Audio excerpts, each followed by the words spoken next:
Last week, OddsShark, which is a Twitter account that gives out sports betting advice, tweeted out the odds to win the 2022 Calder Trophy. I believe these odds came from Bovada, which is a sports book. I was pretty surprised by some of the players who they gave the best odds to win, so I figured it would be fun to make a video going over the list, giving you guys some of my thoughts on the players on the list, what I think their chances are to win the Calder this upcoming season, and maybe in a couple of days from now I can make a video giving you guys my Calder Trophy rankings for this upcoming season, maybe my top 8 or top 10. I did that heading into last season, so let me know if that's something you guys would like to see again. We'll start off at the top of the list, so the player that they gave the best odds to win the Calder Trophy this upcoming season. It's a pretty obvious one. Cole Caulfield comes in at plus 115, so for those of you who don't really understand sports betting, for an example, if you were to bet $100 on Caulfield to win the Calder this upcoming season at plus 115, the return would be $215. It's really no surprise at all that Cole Caulfield comes in with the best odds. Usually when it comes to rookies, we don't know for sure if they're even going to make their NHL team for the upcoming season. When it comes to Caulfield, we know it's a given that he's not only going to make the team, but most likely be playing on the first or second line. He's not going to be coming in next season not knowing what to expect and having to take time to adjust, because he already has a good amount of NHL experience under his belt. If you combine his regular season games and his playoff games, that's 30 total. He scored at above a half point per game pace in the playoffs. Cole Caulfield has a real shot to score 20 to 30 goals as a rookie, and if that happens, more likely than not, he's going to win the Calder Trophy. Moving on to the player coming in with the second highest odds to win the Calder Trophy, and to me this was the biggest surprise of the entire list. It's actually Lucas Raymond of the Detroit Red Wings at plus 225, so if you put a $100 wager on Raymond to win the Calder and he does, the payout would be $325. Just as a heads up, I do not think you should do that. I'm really surprised to see Raymond with the second highest odds here. Not that I don't think Raymond is going to be a good player. I think he's going to be great. The thing is, I just am not fully confident he's even going to make the Red Wings out of training camp this upcoming season. As a Red Wings fan, I would be pleasantly surprised if he does, but Detroit is notoriously patient with their prospects. They do not rush things. Sometimes I think they take a little bit longer than they should to actually put their prospects in the NHL. If you've been subscribed to the channel for a while, then you probably know how Jeff Blashill is just from hearing me rant about him. He really likes his veterans. I really think Raymond is going to have to blow the Red Wings away if he wants to make the team out of camp. I'm not saying that's out of the realm of possibilities. I just think it's more likely than not we see him start in the American Hockey League. Now, to kind of play devil's advocate here, if Raymond does make the team, they're not going to put him in the NHL right away as a fourth or third line forward. If he makes the team, he's more likely than not going to be playing in the top 6, getting power play minutes. So if that happens, then there's a good chance he puts up a decent amount of points, gets into that Calder Trophy conversation, but just basing things off of what I've seen from the Red Wings and how they've developed prospects over the past, 5 to 10 years, it's not something I see happening. Next up, we actually have a tie between two players for the third best odds at plus 400. I'm going to break them up here though, starting off with Vasily Podkolzin of the Vancouver Canucks. Podkolzin played this past season in the KHL in 30 games for St. Petersburg SKA. He had 5 goals, 6 assists for 11 points. I will not be showing his highlights from this past season because the KHL frightens me, and last time I put KHL highlights in a video, they blocked that video in like every country. He definitely had a good year over there though. You may not be blown away by the stats I just mentioned, but he did also lead his team in playoff scoring while playing I think under 15 minutes a night, so that's pretty impressive. We already know that Podkolzin is going to be coming over to North America this upcoming season. He's leaving the KHL. He's going to try to make the Canucks team, and I'd imagine that is why he's so high here and has the third best odds. Now, there's obviously still a chance he doesn't play in the NHL for the Canucks to start next season. He definitely could start in the AHL, but if I had to guess, I would say there's like 75% chance he makes the Canucks out of camp and 25% chance he starts in the AHL. My guess is he makes the Canucks, plays a third line role, gets minutes on the second power play unit, and it's just an impactful two-way forward. He plays the style of game as to where he can play in the NHL in a bottom 6 role. He's not the type of prospect who has to be in the top 6 or, down in the AHL. When you look at the makeup of the Canucks roster, it's kind of slim pickings when it comes to bottom 6 forwards, so that's why I think it's almost a given that Podkolzin is going to play in the NHL. We know their first line is most likely going to be some combination of JT Miller, Elias Pettersson, and Brock Besser, and then on the second line, most likely going to be Bo Horvat, Connor Garland, and I would guess Tanner Pearson. Maybe it's Hoglander, but I think it'll be Pearson. And then I think a really fun third line would be Nils Hoglander and Vasily Podkolzin, centered by Jason Dickinson. I think it'd be an impactful line as well, a line that's really annoying to play against. We saw in his rookie season that Nils Hoglander plays with that edge, gets under the other team's skin. I think Podkolzin is going to play that style as well. So having those two guys playing together, centered by a nice two-way veteran center like Jason Dickinson, I think that could work. Moving along now to the player who is tied with Vasily Podkolzin for the third best Calder Trophy odds for this upcoming season at plus 400, we have have Nick Robertson of the Toronto Maple Leafs. I expected him to be a little bit higher for sure. Like, to me, he has a lot higher of a chance at winning the Calder than Lucas Raymond, who had the second best odds. I would honestly flip-flop the two. If you're somebody who does like to bet on sports, bet on future awards like this, I think putting some money on Nick Robertson might be a smart move. Reason being, he's more likely than not going to get an opportunity to play on one of the Toronto Maple Leafs' top two lines, to either play with Austin Matthews and Mitch Marner or John Tavares and William Nylander. My reason for saying that is because on the left side, in terms of forwards, it's pretty thin. You have Michael Bunting, who I feel like they expect to slot into a top six role. You could put Nick Ritchie up there, but I don't think he really has the style of play that suits any of Toronto's top four forwards. In my opinion, Ritchie's better suited as a third line checking forward who can chip in some offense here and there, so I don't think he's going to be in the Leafs top six. So if that happens and it sticks for the entire season, I wouldn't be surprised if we see Robertson have, a 55 to 60 point rookie season, playing an entire year on a line with Matthews and Marner or Tavares and Nylander. With Robertson's skill set, I really think that's achievable. And when it comes to the Calder Trophy, whether this is the way it should be or not, usually it's an award based off of points. More often than not, the rookie who has the most points in the league out of all rookies in that year is going to be at least a finalist for the Calder Trophy, and more likely than not, they're going to win it. Moving along now to the player with the fifth best odds to win the Calder this upcoming season at plus 1200, so a pretty big jump here. We have Moritz Seider, defenseman for the Detroit Red Wings. Moritz Seider is one of those prospects heading into this upcoming season, like a Cole Caulfield, where we know he's going to be in the NHL 100%, and more likely than not, he's going to be playing a top four role for the Detroit Red Wings. I wouldn't be surprised if he ends up being their best defenseman next season, so that alone is a good reason to have him on this list. We know he's going to get the opportunity. The only thing is, like I said, I think the Calder Trophy is heavily based off of points, and I don't know if Seider's a guy who's going to put up a ton of points from the blue line. I do think Seider's going to have a big overall impact on the Red Wings blue line, but that doesn't necessarily mean that's going to translate to points. My expectation for Seider's point total next season, if he plays a full 82 game schedule, would be like 20 to 25. I don't think he's going to quarterback the top power play unit. I think that'll probably be Nick Leddy, and then I would imagine it's going to be Filip Hronek on the second, so I just don't know if Seider's going to get a lot of opportunity to put up points. I imagine a lot of his minutes are going to come at even strength, and Detroit is a team that most likely isn't going to be very good again this upcoming season. They struggle to score, especially at 5-on-5, so for all of those reasons, I don't think Seider would be a good bet to win the Calder Trophy. I wouldn't be surprised if he's a finalist, but I definitely think he's a long shot to win it, especially when you look at some of the other players on this list. Continuing on now to the player with the sixth best Calder Trophy odds for the 2021-22 season, we have Quinton Byfield coming in at plus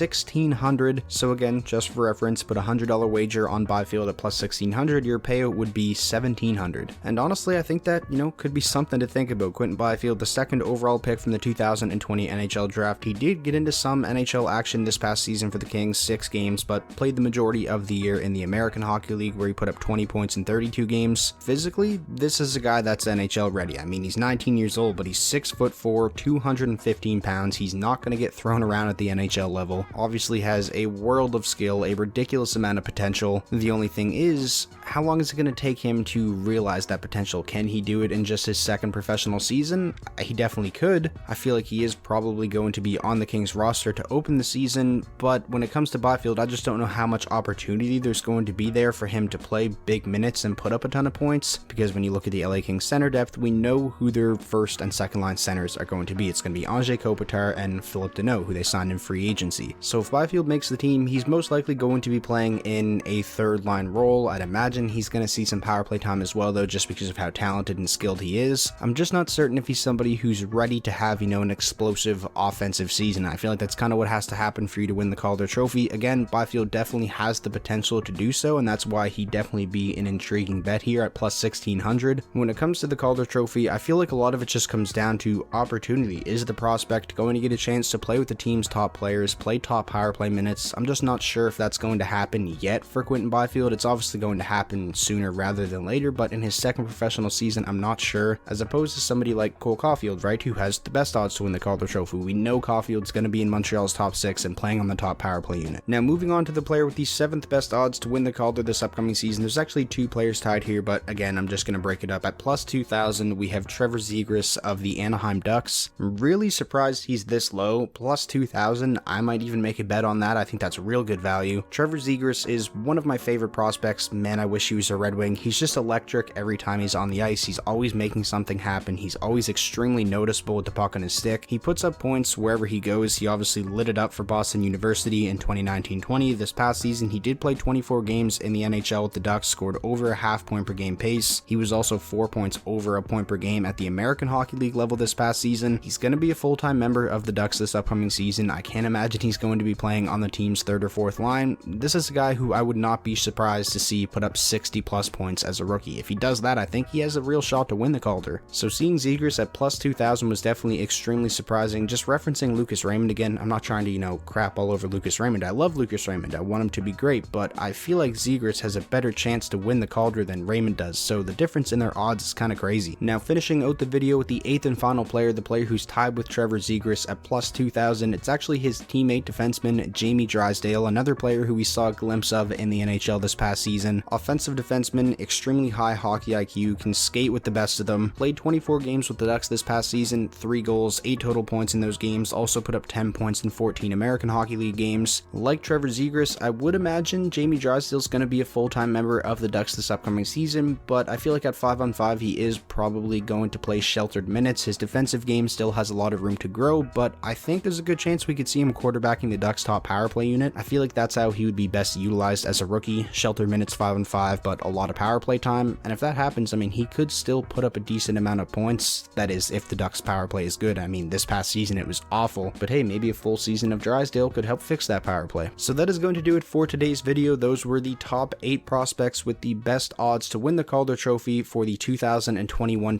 NHL season. I'm really interested to hear what you guys have to say about this list though. Are there any players on the list that you don't think should be on there? Is there any players not on the list that you think should be on there? And finally, just let me know your pick for the Calder Trophy this upcoming season. Who do you think is going to win? I'm not going to tell you mine right now because I am probably going to make a Calder Trophy power rankings video sometime throughout the offseason.